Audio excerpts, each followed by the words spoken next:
Life is a journey full of ups and downs, tossing us among waves of emotions.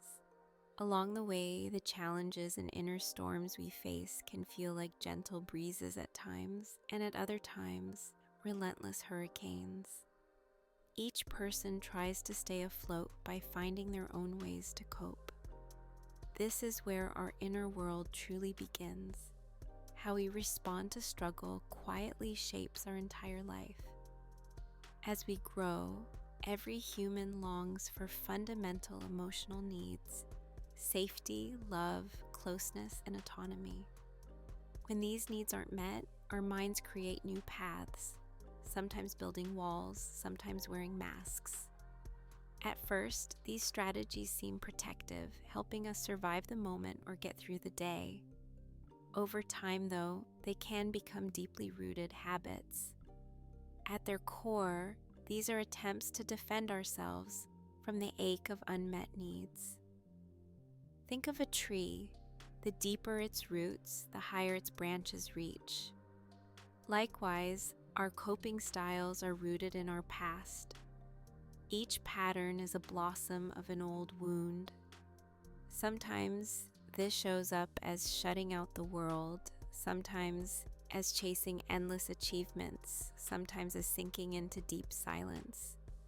Coping behaviors may look like easy solutions at first, but as they take root, they can become chains that limit our freedom. The shelter we built to survive the storm becomes a locked room.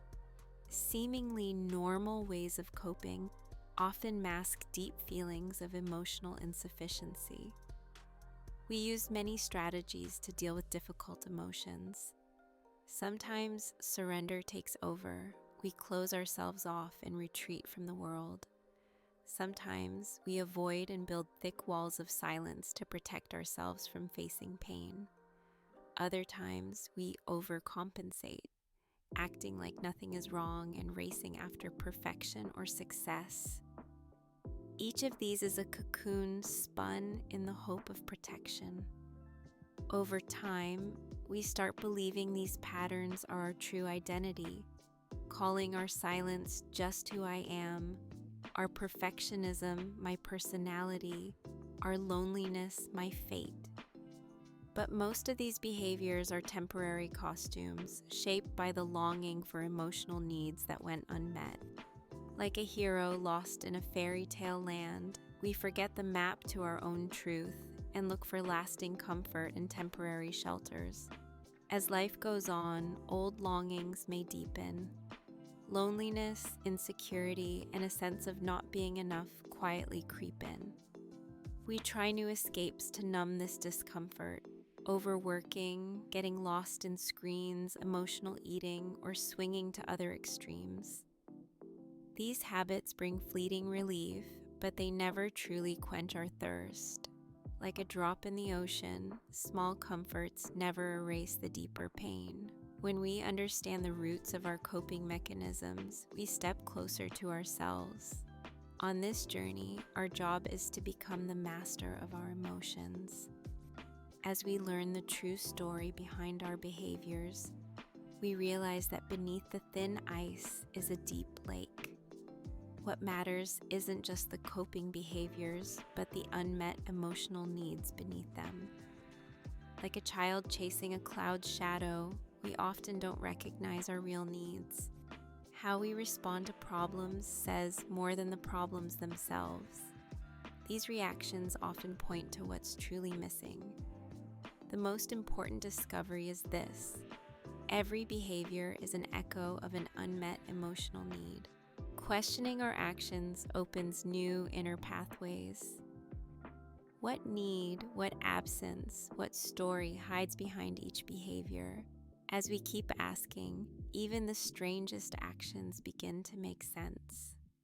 The silent scream, the sadness behind a smile, the fear behind success, they all come to light.